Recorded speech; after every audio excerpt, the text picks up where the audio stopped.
The Delicious Recap dives into Baker's Dozen, Season 1, Episode 14 of Family Matters. We resume with Part 2.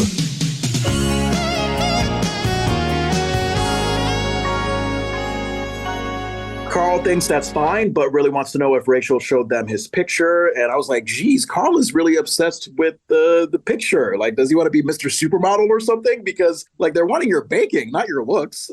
Carl is the face of this brand. He's like, I just have to make sure my angles look right. Yeah. Like, they're only going to buy the tarts if I show them my little backside. He's got to show a little cheek. Just show a little cheek, and then you get a little tart. Little tart for a little elbow, a little chunky elbow. Mm-hmm. Like, ooh, you want to see my wrist, boys? Buy one of my tarts. Oh, Carl could be a great Times Square hooker. Rachel claims she did, and they loved everything and encourages the family to celebrate. And automatically, I thought this was like, what, the second or third time that Rachel was like, yeah, let's celebrate. Because then she had like a big celebration dinner for, was it episode 2 when she thought Harriet got the job that she was interviewing for? Yeah, she decided to get all that stuff and cook big dinner because of Harriet's job. Be patient with me. I'm going to be so filled with callbacks as we go on with Family Matters. It's nice. We have this source material. I was thinking about this today. It's a nice thing now. We've established all these episodes of getting to know these characters. Now we have things to call back on. I love it. Yep.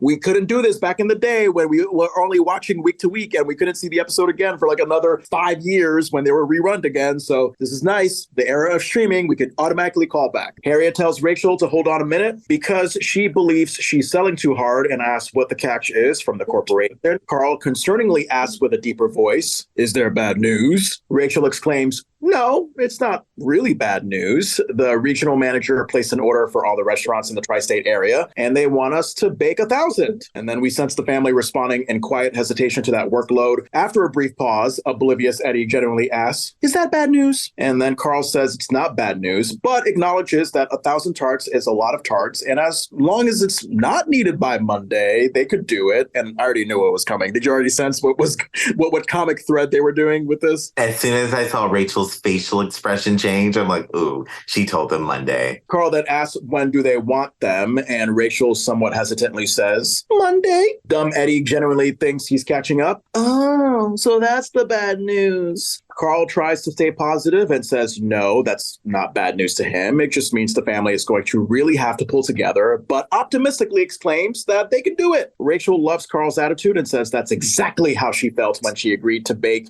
1,000 tarts. Then she found out they meant 1,000 dozen. And I love how, Rachel is just taking this up a notch. And of course, you got Carl's reaction.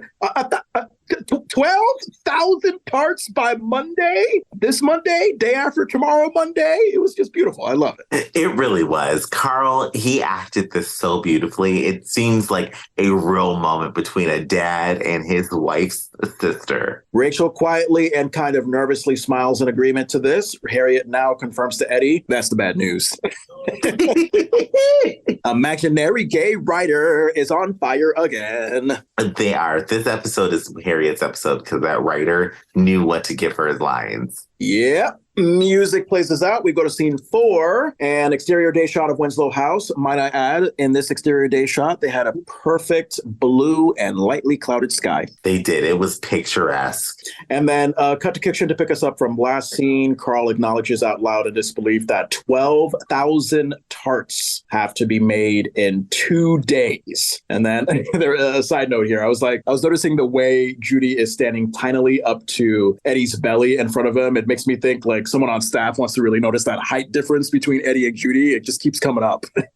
They keep like silently referencing to it with Judy always being by Eddie. But then I think about sibling relationships. The youngest sibling and the oldest sibling typically have a close relationship. Yeah, I didn't notice that until like this moment. I mean, I think there's a certain cutesy innocence that Eddie and Judy have in common that Laura can't share. Laura is very much like, oh, I want to grow up and I want to be away from these two idiots. And Eddie and Judy, I think, have a certain childlike naivete about the world that kind of bond them together. It does, because Eddie's the firstborn, so he's like, oh, all the attention's always on me. me. And then Judy's the youngest, so everyone's like, oh, let's baby the baby. So they've got that like thing, and Laura's just in the middle, and everyone's just like, oh, that's just Laura. She'll figure it out. And then Rachel claims somewhat sheepishly that the amount of tarts is not as many as it sounds. Laura says she doesn't know because it does sound like a lot.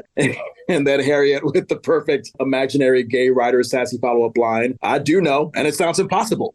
She knows. Harriet knows. Rachel giving me, she was giving me a little gaslighting deja vu with this line to Harriet. Oh, Harriet, sometimes you're so negative. You always see the glass as half empty. I see it as half full. Harriet tells Rachel it's full, all right. It has 12,000 tarts in it. Carl asks Rachel if she really thinks the family can bake 12,000 in 2 days. Rachel exclaims, of course we can, and tells Carl when there's a will, there's a way. And then she continues on with a bunch of stereotypical catchphrases.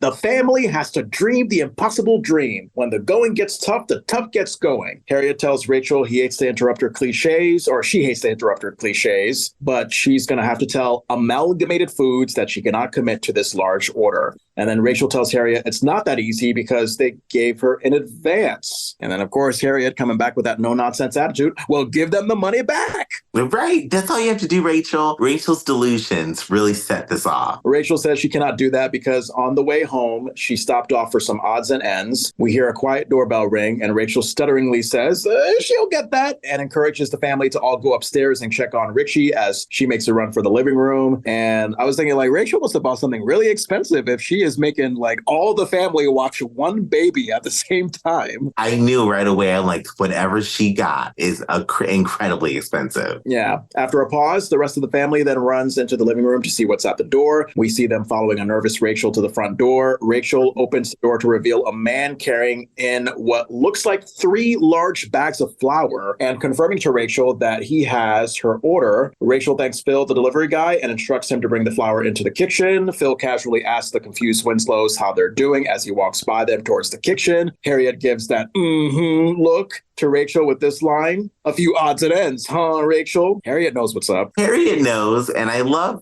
Phil. Phil was the silent, like, little assassin in the scene. When he walks past everybody, he's like, hey, folks, how are you? It was the most genuine interaction, but everybody's staring at him like, who is this man, and why does he have these bags of flour? You think, you think Phil had this sort of a thought process of like, oh, this family is at odds with Rachel about this whole baking thing, and I'm just loving seeing this without having to take responsibility for it. He's looking, he's like, I don't know what I just walked into, but I feel like a grenade went off in this living room because everybody looks shocked right now. Yeah. And then Rachel nervously smiles while telling Harriet just the bare necessities. And then in comes another delivery guy, Gus, your favorite guy, for Rachel to welcome in, at the time, what I thought was just like this huge Bartlett branded machine that I was thinking like, oh, is this going to be used to squash the ingredients that make the tarts? What do you specifically call this machine? A mixing stand or standing mixer. I'll take your word for that. Rachel instructs Gus to follow Phil into the kitchen, wheeling this big Bartlett machine thingy. Carl makes me laugh with this very confused look next to the kids. Then he walks over to Rachel to ask, what's that? Rachel calls it a Bartlett 111, a baby that can mix 300 gallons of batter an hour. That's a lot, right? That's a whole lot. Rachel encourages Carl to let her show him how this thing works. And then we get a moment of the family talking over each other while walking toward the kitchen until Harriet says, wait a minute. Rachel, have you lost your mind? Rachel to Harriet, you know what your problem is? You don't know how to take risks. You think famous Amos was famous before he took risks? No. With each reference that Rachel gave, I had to look him up because I was like, I don't know these people. but you knew famous Amos. Yeah, I love famous Amos cookies. They're delicious. Okay, well, there you go. Made in 1975 in Los Angeles by Wally Amos, who was actually a former talent agent with the William Morris Agency. So I guess he just got disillusioned with show business and said, you know what? I'm going to make some damn cookies. It was a good move. He went into the cookie business, and that is where he excelled. There you go. Rachel continues with her gaslighty motivational speech to Harriet. Before she started baking, who was Mrs. Fields? Is our favorite moment. And I've had to look it up. All right, Mrs. Fields' Original Cookies on Wikipedia. It says it's an American franchisor in the snack food industry with Mrs. Fields and TCBY as its core brands. And it just grew into one of the largest retailers of freshly baked on-premises specialty cookies and brownies in the United States. Where would you rank Mrs. Fields and Famous Amos in your opinion? In my cookie extensive knowledge and repertoire of cookies, Famous Amos is probably number 6 on my top 10 favorite cookies, and Mrs. Fields is probably like number 15 on my favorite cookies, unless it's from a Mrs. Fields in a mall and they bake the cookies fresh. Interesting. And then here we go. Dumb Eddie making me laugh with this response to Rachel's, question, who was Mrs. Fields before she started baking? Eddie just chimes in, Miss Fields? And like, I was laughing. I was like, yes, Eddie, that's a fucking great line. That was so great because he's like, Miss Fields. Like, who else would she be? It's the perfect line because like sitcoms of this nature back in 1989, they're full of predictability. And when a line like that hits you, it's like, oh my God, I wasn't expecting that. That was actually a pretty brilliant comeback. It was the best line of the episode. It was so good. And should be a t-shirt at some point. Miss Fields? I might do that. Yeah, just Eddie's confused face. Miss Fields? All right, Rachel continues to Harriet that Mrs. Fields started out as just an everyday housewife with a few chocolate chips and a dream. Rachel puts her foot down to Harriet and says this family has a dream too and will not rest until Carl is the Prince of Tarts. And it was at this moment, like when I heard Prince of Tarts, I keep on hearing tart throughout this episode. And I'm like, tart? Is that like an offensive slang for somebody? At first I thought it was like an offensive slang toward gay men, but then I looked it up and it was actually slang to define promiscuous women. So there you go. You little tart. I was a little tart. Tarting around, all kinds of stuff like that. I love the word tart. Like, you're like, oh, you're a little tart. Something like that I love. So it doesn't have to be explicitly like limited to gender. It could just be like man, woman, anybody who's sexually promiscuous. I mean, by the dictionary definition, it's geared towards people who were defined women at birth. But honestly, anybody can be promiscuous. So I feel like a man, woman, or however you identify could be a tart. And the kids in unison are in like, amen, yeah, amen, agreement with Rachel's statement. And did you just have like a little sassy finger snap to her, amen? Did that happen? He did. Judy snapped it with her finger like a church grandma saying amen. Damn, Judy. Okay, okay now with your attitude. I love that. Carl wants to hold this sermon to ask defensively if he's not good enough to be the king of tarts. The kids and Rachel all exclaim at the same time in their own way that Carl can become king of tarts. Harriet thankfully stops all this overwhelming chatter to say that she knows everyone thinks she's the one to say stop when everyone wants to go. But she's done a lot of baking and she knows what everyone wants to accomplish will be impossible. Harriet begs everyone to stop and think about what they're getting into. Look, in real life, sure, there's probably been a number of instances where my mom has tried to instill common sense in me, and I'm just like, no, I want to go rebellious. But I got to agree with Harriet on this one. I'm like, yeah, y'all are. I mean, if you guys have never at least baked 10 tarts, 20 tarts, you haven't baked any like series of tarts at all, big or small, and all of a sudden you just want to jump into 12,000, okay. Harriet is so right that it's like you want to just say everybody, she's showing you the red flags because she knows it's impossible. Forget about the making them, just the baking time alone for 12,000 tarts based on the oven that you have in your home alone. And forget even using other people's ovens. It's impossible to happen in 2 days. As expected, they're not going to listen. The family actually thinks for a moment before Rachel exclaims, okay, is everybody with me? And then everybody, Carl, the kids, without hesitation, vocally agree all at the same time. They head toward the kitchen. Camera zooms in to a shocked and disappointed Harriet in the living room. This another line from Harriet that I loved from our imaginary gay writer. Shocked and disappointed Harriet. The camera zooms in on her. Now I know how the pastry chef felt on the Titanic. And then the music takes us out to scene 5, which I'm gonna love. Warning. We cut to the kitchen with a close-up of Carl working that Bartlett machine with the flour, and the camera pans out to see him in his chef's hat and flowered up red apron as he's doing his stereotypically embarrassing dad dance to the family singing, she works hard for the money from Donna Summer. The camera pans out more to reveal Rachel, Judy, Laura with hairnets and equally flowered up aprons as they pump what do you call that thing? The filling pumper thing. What do you call that? A piper. Like the Pied Piper? like a flute man? Yeah, like a piper. It's like you're piping the cake stuff out. Oh, so that's where it comes from. They just took the flute piping thing and applied it to tart filling. I guess I could go for it because like you're like, well, it's like it's a cake bag or whatever, but you put the little thing on the end and it pipes the cake mixture through it. Huh, interesting. And then I'm just dancing. Like while I'm watching this episode last night, I'm just dancing to the Winslows singing that song and having a good time. It was, I don't know about you, it was just infectious to me. It's like, this is a family enjoying themselves and I'm all about it. They were having a blast. And then, of course, I had to listen to Donna Summer all night long after I watched the episode. As you should, as you should. I first had to Google who sang that song because I had not heard the song in a while. So when I found out it was Donna, it was like, oh, yes. Last Dance. Oh, God. Don't get me started on Donna Summer. And she's a gay icon, if I'm not mistaken. She's a gay staple. I knew who Donna Summer was when I was first born. It's like it was just in my blood. And I was like, oh, okay, we know who Donna Summer is. And for all the people out there who think it's Donna Summers, it's not Summers. It's just Summer. Yeah, please. Singular, not plural. So I guess you've confirmed it. It's sort of like a gay rite of passage to know who Donna Summer is once you come out the womb. I guarantee it. If we have any listeners who are queer adjacent, or have been to a queer club, you know, at either 2 a.m. or 4 a.m. when the club closes, Last Dance is the last song they play. That's very appropriate. I love that. And anyway, we go into the kitchen. It looks packed with tarts and pink boxes that resemble, did you know crumble cookies? Yes, Crumble's here. I love their cookies. Yeah, they're good. Yeah, they're also here in the Burlington area in Vermont too. And for a while, literally every Friday, my wife and I, like, we would order a box of crumble cookies for ourselves, and then we just decided, you know what, we're so tight on money. Let's save money.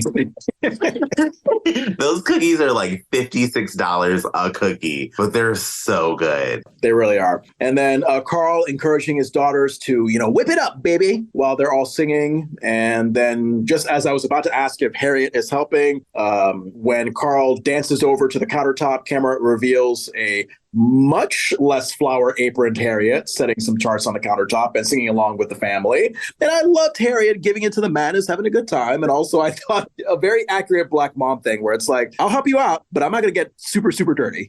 I love it. Like Harriet said, she bakes. She knows how to cook. That's why her area, all around her, if you look at the scene, there is no mess or chaos, but around everybody else, it's destroyed.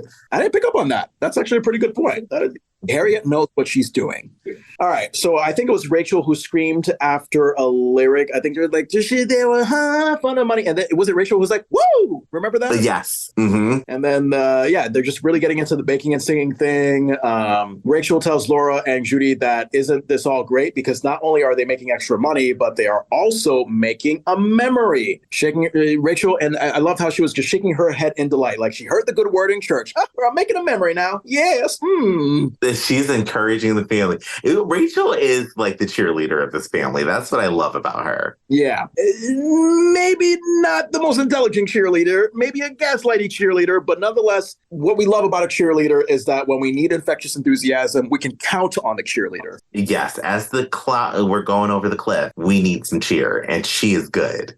As our car is going over to the cliff and we're about to die, let's have someone that's like, oh, rah, this is fun. Yay! She knows how to, she's the Titanic. She loves it. In comes hairnet wearing Eddie from the back porch door carrying another batch of tarts and confirming to the family that Mrs. Cordini says they can use her oven all night, but only if they stop singing. And look, aside from the singing request, I was also touched because hearing something like that from a neighbor, to me, it just has this sense of community that I always find touching when I watch shows like these, like, oh, your neighbor helping out each other, blah, blah, blah. Like, I'm sure Jesus said something about this in the Bible, but yeah, just that thing of like neighbors in the neighborhood looking out for each other. I like that. Me too. When Jesus went and asked for a cup of flour, I'm pretty sure Mary gave him a cup of flour. So I can get like you going over to your neighbor. You're like, hey, can I use your oven? Thank you. Did that really happen? Did Jesus ask for a cup of flour in the Bible? I mean, at some point he had to. Like they were eating bread. He could only make wine from water unless he could make like flour from air. If this is a thing, tell me because I need to know. Yes, please. If you're a passionately Christian listener, let us know. We are so curious. All right. Up and again, here we go. Harriet, she's got a shots fired line when she clearly isn't in love with the not singing. Remember this line? That woman doesn't have any class. Look at Mr. Cordini. I love Harriet saying that. Just like the typical housewife thing. She's like, I'm a better housewife than her. I don't know what she's doing. Right? Maybe you should focus on your husband first before you criticize us, Mrs. Cordini. And then, as expected, in comes Steve. He's wearing did you notice? I thought it was a rather plaid-y ensemble. Like it was blue plaid, gray and white plaid. It was very plaid, but I love mixing plaids together. So I loved it. I was like, ooh, this is a cute little outfit for Steve. You love the harmony of a diversity of plaids. Yes, bring it all together. Plaid should not be separated. Yeah. Another shirt idea. Steve Urkel with his outfit in this scene. And then under the picture of Steve, a diversity of plaids. I would wear that. Steve walks over to Laura to ask if she's busy when she clearly is. Laura rolls her eyes and tells Steve she doesn't even have time to be mean. Steve says great, and maybe he'll stay a while and ask if he can help. Rachel thinks for a moment and comes to the conclusion that Steve's help would actually be useful and asks him if he has an oven that they can use for cheap. Steve offers his oven for free in exchange for Laura's hand in marriage. Aw, what an adorable blackmailish arranged marriage that he's trying to put out there. And nothing says love like necessity. Yeah. Carl is behind Steve and looks like he doesn't like that idea, but surprised me actually when he genuinely asked Steve. He was like, oh, exactly how big is your oven? I was like, damn, Carl. Look, Laura wants to enterprise. She better be prepared to enterprise. She better be prepared to sell her body, her mind, her soul, everything. For that oven, these cupcakes aren't going to bake themselves with a tart. Yeah, right. So Laura, of course, she's like, oh, Dad, like, really? You would sell me for this? And Steve is now amazed by the Bartlett 111 and asks if that's what really is. He's like, oh, my God, that Bartlett 111, is that really it? And Carl confirms that it is indeed the Bartlett 111. And he asked Steve, how did he know? Steve says they have a machine just like this at the donut shop downtown, and feels it necessary to add that a mouse fell into the machine once while they were making jelly donuts, which I think is fitting because I was like, oh, Steve was probably delighted to hear that since, according to the Laura's First Date episode, I mean, he's a mouse eater. So maybe he just was eating those mouse donuts like they were candy. That's what I'm assuming. This whole scene put a terrible image in my head of Steve telling the story. I imagine a mouse falling into the mixer and being obliterated into this batter, and it looks like cherries getting mixed into it or something. It was the most disgusting image I had in my head. Yeah, I mean, to the writing staff, it's like a comical, absurd moment. But when you think about it, it's like, wait, no, like now you're just giving us the image of mouse guts just being splattered all over the place in that donut machine. Yes, here's your mouse liver donut. Like, what? Oh, God. Carl is disgusted by the thought of jelly donuts with mouse guts, exclaims to Steve that that's terrible. Steve says not really because the donut shop didn't get one complaint, which I think is concerning. I think that the shop should be shut down if they were, putting mouse guts into donuts, knowing it, and then just saying like, let's just see if anybody notices. And even if people didn't notice, it's like, oh, I don't know. There could be some contaminated shit like that kills somebody like 25 years from now. There could be. I mean, this is the plague. This is how the plague started. These are plague donuts, and you're going to have the plague and the jelly donut. Okay. Plaguey donut. Love my plaguey donut.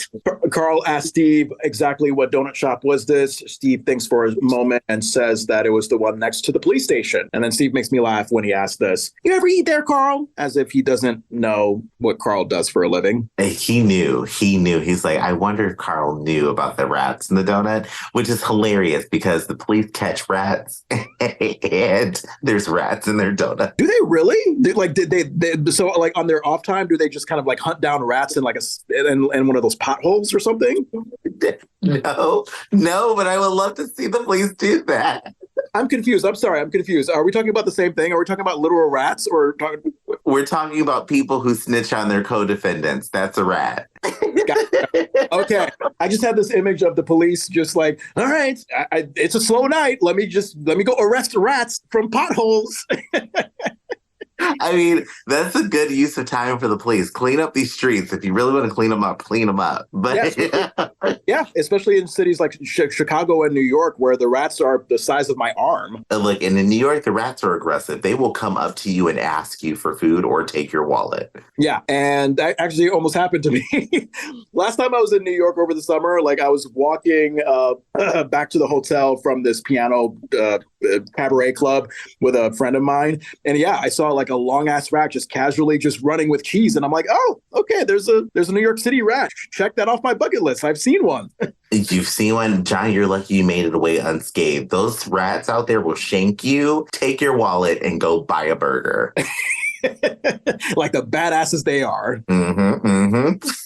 So Carl has a what have I done look on his face for a second before telling the family a couple of times to get Steve out of this house. Steve says no need to see him to the door because he'll show himself out, and then the music plays us out. So this was weird to me because I was expecting Urkel to do like a very slapsticky, clumsy exit. He just casually exits like normal. Like, what was that? It was like, hey, just so you guys remember, Urkel's a part of the show. Like that's what I feel like he was there in this moment because he served no purpose. So we go to scene 6, exterior night shot of Winslow house, cut to kitchen with Rachel, Laura, Judy, Eddie still in their hairnets, aprons all flowered up while working on these tarts. They're all clearly tired. Laura urges Judy to try to keep up, and Judy says she can't because she has a stomach ache. And I almost wanted to toughen up Judy. Like, Judy, take some Pepto-Bismol or take a shit. Come on, you agreed to do this. Judy is what we're seeing when child labor goes on for too long. You haven't given her her required break after 8 hours of work, and she needs a break. Her body is like, leave me alone. I'm done. Yeah, and Laura tells Judy she's aching because she eats more than she makes. Judy is not having Laura's attitude. She shoots back, how would you like a tart up your nose? I love Judy standing up to Laura. I think this is the second time that we've seen this because the first time was the quilt episode, and now it's like, no, you may be the middle child, you may be older than me, but I'm going to show you some. Mm-hmm. And Judy is like, don't you mess with me. And once I am over it, I'm over it. Yep. And then Harriet gives an exhausted sigh, walks over to Judy, tells her it's way past her bedtime as she physically walks Judy away from the tarts because I think Harriet secretly realizes, oh, we're kind of like doing illegal child labor with Judy. So let's get her up to bed.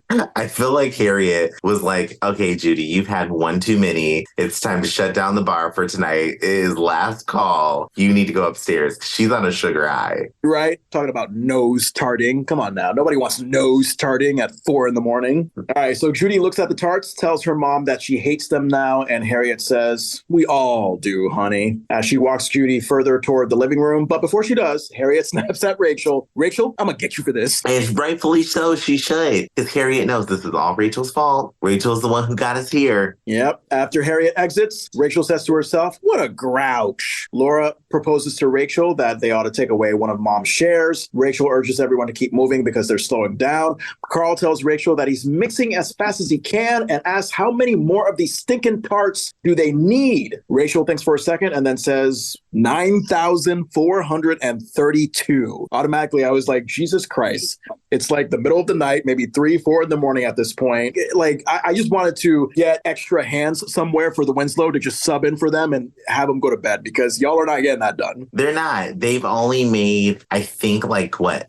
A quarter of what they need done by this point, and it's already nighttime. And then Carl sighs in disappointment, and then Laura complains that they'll never make it by Monday. Eddie walks over to his dad, puts his arm over Carl's shoulder, and asks, when are they going to take a break? Carl doesn't know and tells Eddie to ask his Aunt Rachel because she's the head tart.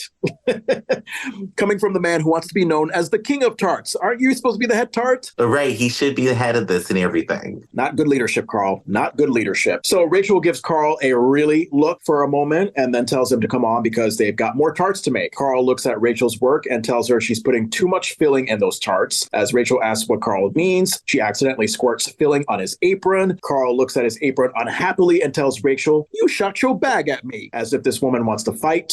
And I don't know. At this point, I was like, Carl, you're dirty enough as it is with the flour all over you. It probably doesn't matter, does it, to have a little filling squirt on your apron? I guess it wouldn't matter because they were all covered in flour. Yeah. So what is a little filling jizz on the old chest there? Come on now. Right. Wear it with pride. It's your pearl necklace. All right. Rachel apologizes, but Carl believes she did that on purpose. Rachel exclaims, I did not. Carl says, you did too. And then they just go back and forth like children. Did not, did too, did not, did too. Before Rachel stops it and acknowledges that they're both tired and shouldn't waste energy on fighting. Carl agrees with Rachel that they should get back to work. Suddenly, Rachel looks at the filling and says, darn. Carl asks what's wrong now. And just as Rachel is saying, my bag is clogged, she accidentally squirts filling again, but this time onto Carl's face. Rachel nervously laughs at her big mistake. Carl can only say, okay. see. After a moment, he looks around and proclaims that he's not going to be Mr. Nice Guy anymore. Carl holds a huge bowl of batter and eagerly stirs it toward Rachel like he's about to start a food fight, and Rachel urges him not to do something he's going to regret. Carl says he's not going to regret this, he's going to love it. Rachel quickly gets to war mode herself. She gets a smaller bowl of flour and exclaims, "All right, stand back. I've got flour here and I'm not afraid to use it." Were you entertained by this? Were you overwhelmed? Who were you while you were watching this family moment? While I'm watching this family moment, I would have known that I would have been Judy Winslow. I would have been out of that kitchen by this point because I feel like everybody's over everybody at this point. But I also would have been encouraging them to fight with the food. Oh, so you want to be like a sort of gaslighty, encouraging bystander. You want to watch it, but you didn't want to be a part of it. I would have been messy. I'd be like, Rachel, why did you do that? You knew that bag wasn't clogged. And I would have just kept going just to get Carl angry to throw something at Rachel.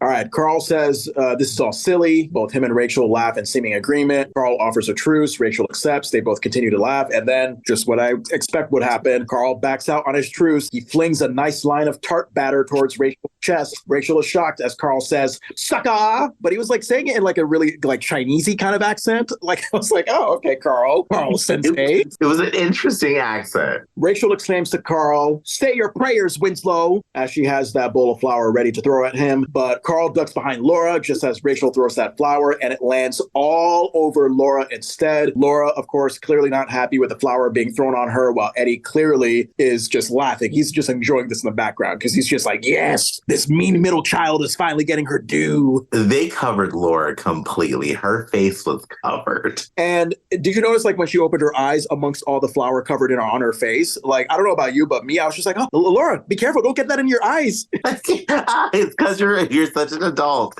I was thinking the same thing. I was like, oh my God, this poor baby's eyes. Yeah. Already I'm just thinking like, oh God, like I was her parent or something. Like, no. Let's wash that out so you don't get flour blind eyes. Hey guys. Yeah. Laura wastes no time and getting a bunch of flour, she just dumps it all on Rachel. And then those two try to wrestle that flour bag off of each other as Eddie becomes every 90s kid in a movie or TV show. He exclaims, "Food fight!" And Eddie says, "Hey, Dad," to Carl. And he's got that mischievous look on his face while holding two tarts in his hands. Carl says to Eddie, "You would not dare." And then Eddie gives a laugh and then just smacks a full thing of tart on his dad's face as if he's not going to get good punishment later for that. It was hilarious. Eddie had my favorite moment in the scene. When he hit Carl laughing, I laughed. Oh my God. Eddie is loudly cackling at his dad's tart-filled face. Carl wipes the tart off his face. He does not hesitate to shove the other tart Eddie is holding on to his face. And Eddie wipes the tart off his face in speechless embarrassment. And then we just get a full-on food fight madness between Carl and Eddie, Rachel and Laura. And then instantly, I'm wondering, oh God, how is Harriet going to react to this fucked up situation when she walks in? Immediately, I'm like, her kitchen is destroyed. Oh, yes. Steve enters from the back porch door fully dressed for a Christmas winter day. Like, what was this? I mean, so he goes from his like plaid outfit, and I think he had on a Christmas sweater, didn't he? It looked Christmassy. I think it might have been a Christmas sweater. I guess he's just one of those people that love to still celebrate Christmas in January of 1990. Christmas in January. There's something interesting when he walks in. I'm just like, what are you wearing and why are you wearing this? But it just made it all worth it. And then,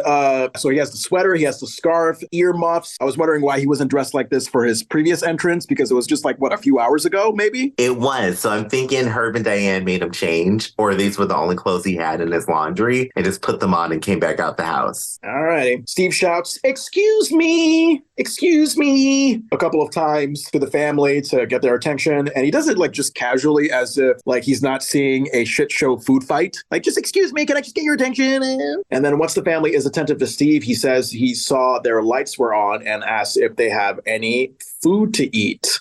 Is this a new day or are we like late night? Like, I can't tell if we're like late night or early morning at this point. I think we're still late night. I don't think Steve has been allowed back in his house yet. When you say that, I just want to lock up Herb and Diane immediately. Because they're terrible people. Herb and Diane are the worst parents in existence. We see Rachel and Laura laughing at Steve as they're doused in food, and then we get a wider shot of the four Winslow family members all at once just hurling food at Steve. Winslow family then continues continues back to their food fight with each other. Steve is appropriately flabbergasted at suddenly being covered with all this tart batter, all this food, when that clearly wasn't what he was expecting when he was walking in, looking like Mr. Christmas Winter Day. And then finally, Harriet comes in from the living room to exclaim outrage at this madness. Hey, hey, hey, hey, hey! Once she finally gets the family to stop food fighting, Harriet raises her voice. She tells the family to look at themselves, look at her kitchen, and asks if they all lost their damn minds. I mean, she didn't say damn, but she might as well have, because she was angry. She should have given us a Florida from Good Times, damn, damn, damn. I would have screamed. I don't know why the Whiters didn't do this, and you should have done that. She should have come in and done that. But did you notice how big this soundstage is? This soundstage is massive. So what I noticed actually was the flooring, like it was like dark red padded flooring that they had for the kitchen.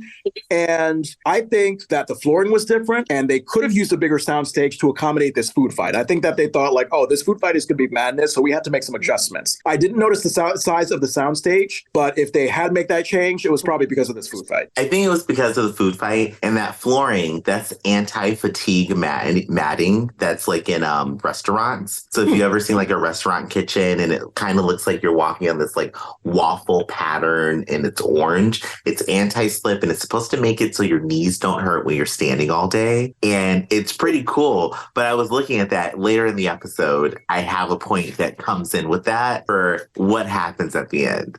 So after Harriet explodes on the family, they all go silent for a moment. And then Rachel exclaims that Carl started it. Carl exclaims that he did not. This bickering goes on back and forth. Yes, you did. You did not. I did not. Yes, you did. Yeah. And then eventually tart-faced Eddie just steps in like a deer in headlights and says in a very Forrest Gumpy way, I was just minding my own business. I love that Eddie's just along for the ride. And then Steve exclaims innocently that I just came over for a snack, as one does when their parents are absolutely abusive. Poor Steve. And a still angry Harriet does not care who started it because all of this is over. Harriet is not even going to start on how everyone is acting like children, how they destroyed her kitchen, or how this dumb idea to begin with. She's not going to say that, even though she clearly just did. But I love that. I love it. She said, I am not going to say it. And I'm going to talk to them like that for now on, at least for the next month, and say, I'm not going to say this while saying it. Yeah.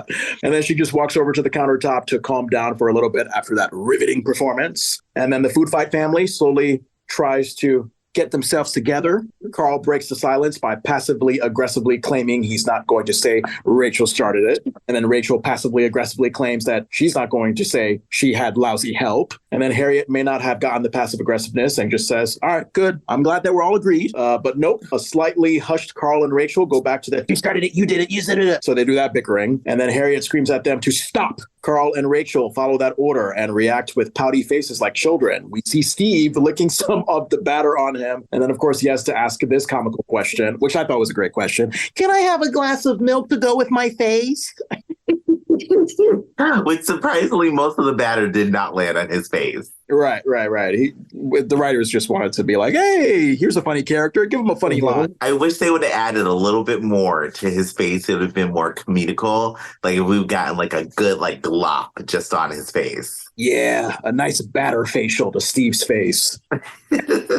Winslow family gives a really look to Urkel as music closes out this scene. And this is when I just noticed that flooring that we had talked about. But did you have your point about the flooring at this point, or was it later on in the episode? Later on. Okay, all right. You let me know. So we go to scene 7, exterior day shot of Winslow house, cut to living room where we see Carl, Harriet, Eddie, and Laura completely passed out on the couches and chairs with their baking clothes still on. And, Jesus, you could tell the family, they're completely tired from the all-nighter. Apparently, they could not remember that they had beds upstairs. The way that they're laying down on the couch and chairs, it looks absolutely uncomfortable. It does not look comfortable. My only thought was, instead of them going upstairs, there's still stuff baking, technically, and they don't have to mix anything else. So they're like, oh, let's just all stay down here. So if one of us falls asleep, at least somebody will hear the timer to stop the oven or something. That's what I was thinking. That's actually great logic. I didn't even think about that. Wow, that's good. Yeah. And then Carl is in the middle of I guess you could call it daymare, since it's not night anymore. So he's in the middle of his daymare, and he vocally exclaims, no, I don't want to be the king of tarts. No, get the mouse. Tart's coming, hit the deck. Laura wakes up to notice her dad and walks over to him to shake him out of his daymare and remind him that he's dreaming. After Carl wakes up, Judy arrives downstairs in her Winslow family cult robe, and look at Judy. She looked like she had the best beauty sleep ever while everybody was slaving away. That is what I love. Judy came in and said, I'm the star. You see that I'm fully cleaned. There's not a drop of flour on me. What happened to you heathens? What happened to you peasants? And then Judy asks what time it is. Eddie says it's 8 o'clock. Judy asks everyone if they finished the tarts, and Carl confirms that they did finish 2 hours ago. They finished 2 hours ago, and Aunt Rachel took the tarts to the restaurant. And then we have a very tired Rachel entering from the living room front door. I was interested in her outfit. She had like a weighty black hat, black coat. What was underneath her coat? I was having trouble figuring out what that fabric was. Was it like a silky thing? It was kind of like a silky polyester blend is what it looked like. Like a, how do I describe it? Like one of those like dress shirts, but not really like a dressy shirt. Okay. Because like it was one of those things where I could like graze my hand over it, you know, where you could like graze your hand back and forth and it almost feels like you're grazing fur, like that kind of fabric. That's what I was kind of feeling from that shirt. Yeah, kind of like velour. Rachel closes the door. She exclaims, oy vey, very tired. And that's what I say from time to time. I feel like that is like the old man Yiddish tired thing to say, and I love it. I have never said that in my life, but I love hearing people say it. Yes, try saying it, because when you say it, you'll feel like you are an old man who has owned his right in the world. Okay, when I say it, then that means somebody brings me a glass of scotch. I don't have to move from that point off the couch. Damn, does that put to sleep with a glass of scotch? Not to put me to sleep, but I am an old man who has done his duty, so I better get my scotch on the rocks. All right, fine. You know, your scotch and your NASCAR and your golden retriever, you're good to go with your recliner. John, this sounds like I should be in Tennessee. No. Don't go to Tennessee. For your own good, do not go to Tennessee. Okay. All righty. Rachel puts her coat on the rack. Carl asks if they got a check, and Rachel confirms they did and takes it out of her purse and suddenly goes from tired to excited as she hands the check to Laura, who is eager to see it. And then Laura opens up the check and exclaims, wow, we're rich. Eddie looks at the check and says, whoa, that is a lot of money. Laura shows Judy and she just has her mouth open in shock. I was like, they could have given Judy a line, but I guess not. They get something, at least a deep breath. Yeah, but you know, they figure like, oh, Judy just woke up and she came in all beautifully dressed in her robe, looking all well rested. So maybe the writers felt like that was enough of a presence for Judy. That, or secretly Judy's like, oh, this is pittance. I make more money than this in my sleep. Laura hands the check to Carl, and Rachel cuts in to say that they still have to deduct a few expenses. Carl, flabbergastingly, he asks, like what? Rachel says they got to deduct flour and eggs and bakery racks, pots and pans, the Bartlett 111, and the rental trailer to haul the tarts into the restaurant. And automatically I was like, this woman just really spent that advance, did she? She did. Now, this is where the flooring comes into play for me, because that amount of flooring and that anti-fatigue flooring is expensive. Like that size, when I Googled it, would have cost at least about $10,000 on its own just to have. So how much money did they make for Rachel to spend all of this? So that's interesting that you say that, because I guess I was looking at that flooring from the point of, oh, this is a decision that the staff has made that is not going to play a place into the story. But it's actually, yeah, I mean, you know, even though they don't directly reference the flooring on the show, you could make an argument that, yes, Rachel did spend money on that. That's what I'm thinking, because I'm like, Rachel still said on, like, when we had her in the other episode of, I need everything that she would have in this business for us to do this business from home. So in my head, I'm looking at it, I'm like, okay, as I look at this scene, and maybe I'm just looking way too into it, because it could have just been a choice from the staffing or from like the producers and be like, oh, we just need this in here for safety or something. But just looking at it, I'm like, if you went and got the stand mixer, you got all this flour, we got to think about, are there eggs in this? What did you use to make the cream? All these ingredients that you got had to take away from all of your money for 12,000 tarts. I mean, that had to be at least $30,000 $30,000 they spent on just supplies. Damn. Again, how are you claiming that you have not done intelligent math in 20 years when you clearly look like and sound like a mathematician right now? I don't know, but I am a shopaholic. So I know that when I pull up the price tag for something, I imagine it being the price tag for other things. And that's how I do my math. Shop math. That's going to be my new college course. You guys take it. There you go. Andrew Ajay Vandertunt. Look for him at the University of Nebraska or NYU. Either one. I'll take NYU. Nebraska sounds like I'm going to be pushing cows. Yeah. And probably has Tennessee vibes too, if you know what I mean. Yeah, oh, yeah. It does sound a little Tennessee. Tennessee-ish. All right. So Harriet takes the check from Carl to have a look. She tells Rachel to cut to the chase and tell the family how much profit has been gained. Rachel nervously shrugs her shoulders for a little bit and then sheepishly says, $24. And I fucking laughed out loud because I honestly thought, my naive self, not knowing math well, I thought she was going to say something like the hundreds or the thousands. And that's what I also realized that okay, obviously the more exaggerated you are with this, the more funny it's going to be. And yeah, I mean, the idea that this family, they slaved away all weekend for just 24 measly dollars, that is funnier. So I found that line to be hilarious. I did find it funny myself. I laughed. I'm like, oh, this is hilarious. They made $24. Yeah, they made $24. And Laura asked in disbelief, we worked straight through the weekend for a measly $24 a piece? And then Rachel sheepishly says, no, and then reveals that they just made $24 total, which I laughed at and still thought I thought that all along. I mean, Laura said $24 a piece and I was like, oh, okay, maybe that's not so bad. But yeah, once they said total, it was like, okay, yeah, no, that seems about right. It does. You know what? And the thing is, I wouldn't be mad if I was in the scenario if I were them. To spend all that money and at least not be in the negative, it's still kind of a positive worry. All right. Yeah, good point. And then Carl exclaims in shock that the family just made $4 a piece. Laura seems to be taking on Rachel's gaslighting when she says she knew this would never work, when clearly she was all for this idea. And then Harriet calls Laura out on her BS and sarcastically says, excuse me, Miss Black Enterprise, weren't you the one that wanted to take this family corporation public? Rachel, for once, here we go. Here's a defining moment for Rachel. She actually takes responsibility and tells Harriet she was the one who put the idea in Laura's head and claims she always has dumb ideas. Harriet, being the great bigger sister, says that it was not a dumb idea. It just wasn't completely thought out. And then we hear sappy message background music play as Rachel says she thought it would be fun for the family to start their own business. Carl steps in and insists it's his fault because he should have kept the secret recipe a secret. And I was in disagreement. I was like, no, Carl, this is on Rachel. Yeah, this is on Rachel. Filing away secrets only destroys families, Carl. So you should understand that. But this is Rachel's fault. Rachel is the person who did this, even though you had multiple times to say stop and listen to your wife. So, you know what? Actually, if I put it in a percentage system, Rachel is 35% at fault. Carl is about 25% at fault. And then the entire family fills in the rest of whatever that percentage is.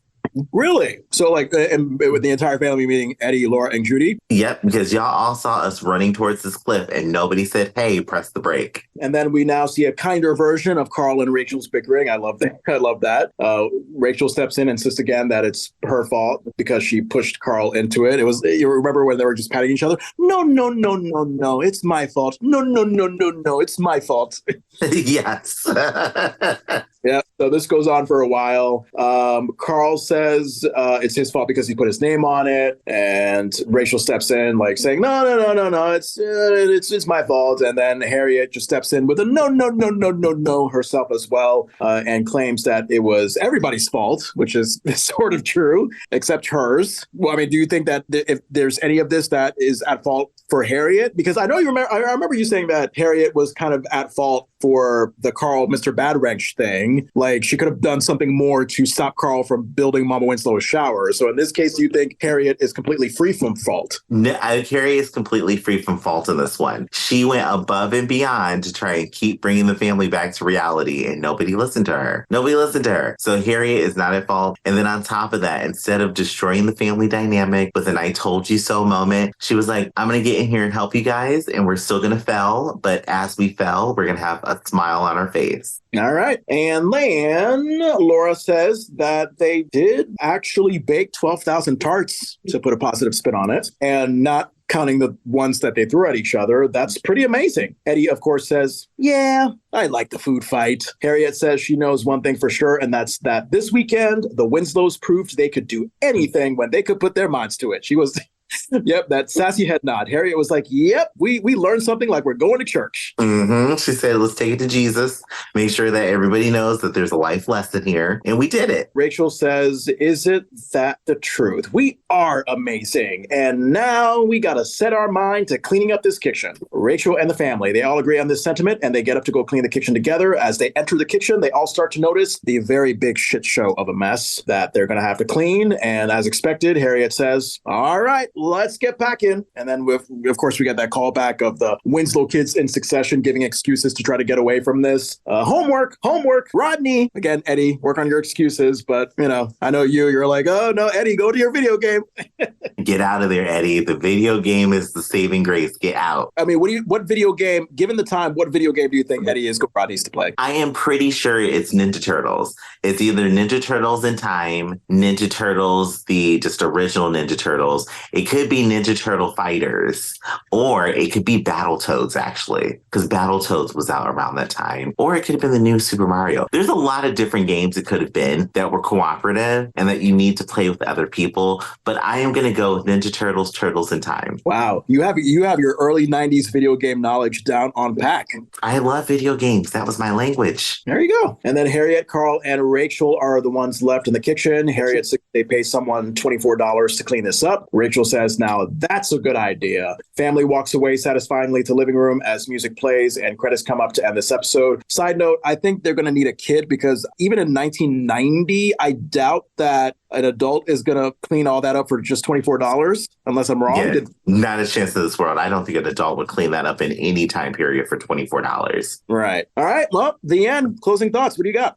A pretty good episode. It was a fun time. This, again, was like a slice of life episode for me, where it's just a fun time, a fun moment. And I was wrong. 100% of the episode takes place in the house. They don't show any other scene outside of the house aside, from the cuts to the outside, but it all takes place in the house. And in this moment, and this is the most time we've gotten in the kitchen, I don't think we really saw any other scenes except other than the living room. You may be right. And I think it's appropriate that this episode took place in the house all the time, because it was a very Winslow family episode. We've seen past episodes where there's a little balance. It's like, okay, we got some Winslow family, and then we have some attention on the guest stars and how they affect the Winslow family story. But this one was all just, hey, reminding people that even though we have this soon-to-be big star Urkel coming in, changing things, this is the foundation. This is the Winslow family. This is why we love them. So, like I said at the beginning, just a nice, comforting, fun, heartwarming, good time. And I cannot wait to see what we get into further on into the season.